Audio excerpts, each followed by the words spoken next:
Bom dia! Hoje nosso grupo vai falar sobre a arte no totalitarismo. O grupo é composto por Lucas Arbegaria, Pedro Jorge, Pedro Aleixo, Gabriel Ramos, Gabriel Feitosa, João Pedro e Janine Coelho. A fonte imediata da obra de arte é a capacidade humana de pensar, de sentir, de ter desejos e necessidades, expressando-os em sua obra. Os regimes totalitários fizeram uso da arte para a dominação da vida humana. O Partido Nacional Socialista, por exemplo, se valia da estética para impor sua ideologia de mundo e, por outro lado, execrava a arte modernista, considerando-a degenerada. É que a arte, que acompanha a evolução social, buscou uma nova estética, a estética modernista, rompendo com a arte clássica, produzida nos séculos anteriores, passando a ser um objetivo comum a vários artistas da produção de um gênero artístico democrático, acessível a todas as classes sociais através de formas e temas universais. Pode-se dizer que a estética totalitária tem em comum a cultura dos regimes totalitários, o revolvimento de civilizações antigas que representassem suas raízes e, por outro lado, a perseguição de manifestações vanguardistas na arte. Exemplo disso, temos a atitude de Adolf Hitler, que criou um rol de obras vistas como arte degenerada, enquanto Stalin substituiu programaticamente as vanguardas russas, como o cubo-futurismo, pelo chamado realismo socialista.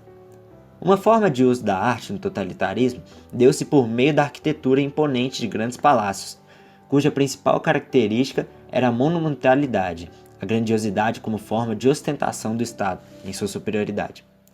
Assim, a arte, no totalitarismo, por um lado, encontra a possibilidade de ser concebida como signo da verdade real, social e, assim, como forma de expressão, era combatida e, por outro lado, era utilizada como forma de dominação. A arte no nazismo, por exemplo, desde que adequada à ideologia do Partido Nacional Socialista, era considerada como importante para promover o sonho ariano.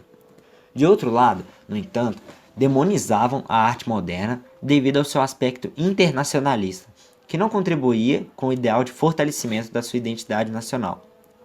Para os líderes dos regimes totalitários europeus da primeira metade do século XX, a arte moderna realizava um desserviço, eliminando os valores nacionais e sociais da arte. A arte de vanguarda seria a equivalente dos judeus, degenerada. Hitler via com ansiedade os rumos desta arte, que acusava de querer assassinar a alma do povo ao colocar nas telas prados como sendo azuis e nuvens amarelas. Hitler em Chip, 1996. A estética totalitária é um tipo de manifestação estética típica dos regimes totalitários e seus fenômenos do século XX, como o stalinismo, o nazismo e o fascismo. A arte totalitária é um tipo incontestável de cultura de massa, que utiliza de forma peculiar a indústria cultural sob o controle rígido do Estado. Essa estética, assim, é geralmente considerada típica da arte e design de propaganda, bem como resultante dela, eventualmente aliada ao uso da violência do Estado. Desta forma, pensadores mais atuais apontam para a existência de uma outra forma de estética totalitária, sustentada basicamente pela propaganda e reinante no âmbito das democracias ocidentais. Os regimes totalitários fizeram uso da arte e outras expressões estéticas, vestuário, design de objetos, produção gráfica e símbolos nacionais, como parte de uma lógica de dominação total da vida humana. No caso do nazismo e do stalinismo, foram estabelecidas verdadeiras políticas de Estado para a estética. As artes gráficas, principalmente o cartazismo, foram extensivamente usadas pela propaganda dos regimes totalitários, bem como na criação de um ambiente esteticamente permeado pela ideologia oficial. Depois da pintura e da escultura, as artes mais produzidas da Europa, o cinema foi a forma de expressão artística que mais sofreu influência da estética totalitária e, ao mesmo tempo, a que mais se difundiu entre a população, tanto pela finalidade de apreciação estética como pelo caráter de comunicação de massa. O totalitarismo é um sistema político com características de domínio absoluto de uma pessoa ou partido político sobre uma nação. Dentro do totalitarismo, a pessoa ou partido político no poder controla todos os aspectos da vida pública e da vida privada por meio de um governo abertamente autoritário, significando assim a falta de liberdade daqueles que vivem no local de governo autoritário. Uma grande crítica contra o regime nazista foi Hannah Arendt, que era filósofa, política, professora e jornalista. Ela foi testemunha ocular das várias atrocidades patrocinadas pelo regime dos nazistas dos anos 30 e 40, o que influenciou todo o seu trabalho ao longo da vida. Sua obra mais importante, As Origens do Totalitarismo, é usada até hoje para o estudo das motivações e dos processos que levam à quebra, pior, à distorção, do que ela acreditava ser o maior bem de um indivíduo, a liberdade de escolha e a aceitação das responsabilidades decorrentes. Hannah acompanhou o julgamento de um dos carrascos nazistas, Adolf Eichmann. Ela estava presente como repórter da revista The New Yorker. Para surpresa de muitos, o alemão se dizia inocente, já que, de acordo com ele, estava apenas cumprindo ordens superiores, o que não lhe conferia culpa alguma. O resultado das observações de Hannah sobre o julgamento de Eichmann foi publicado em 5 artigos históricos.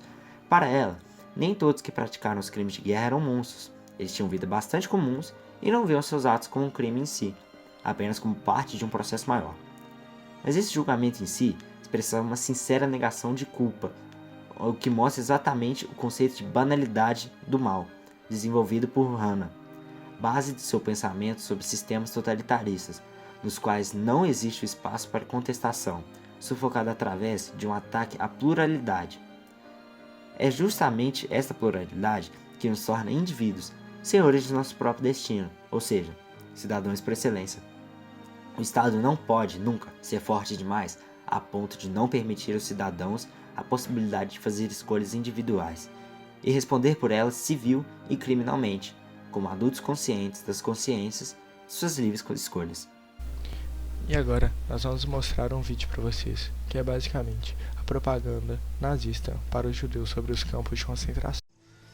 Novas notícias nos dão a satisfação de informar que a vida no campo não é só trabalho, e que há grande oportunidade de lazer também. No final do dia, na ferraria, na rouparia e na fábrica de botas, os trabalhadores aproveitam muitas formas de passatempo que o campo pode oferecer. Esportes organizados são muito populares. Aqueles que não participam certamente gostam de assistir. Ao final do dia de trabalho, o café localizado no centro é o local ideal para amigos e familiares confraternizarem durante uma refeição farta e nutritiva. As crianças, principalmente, gostam dos pães e bolos oferecidos.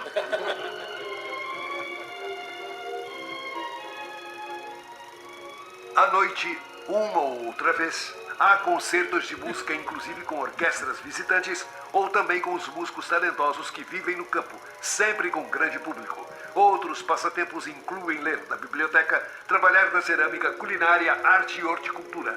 Para adultos e crianças igualmente, quase todas as atividades que alguém pode desejar estão disponíveis no campo.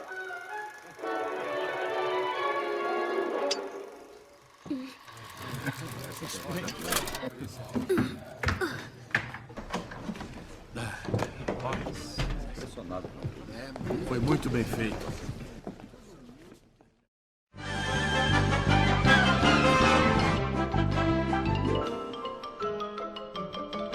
Isso é tudo bem, pessoal.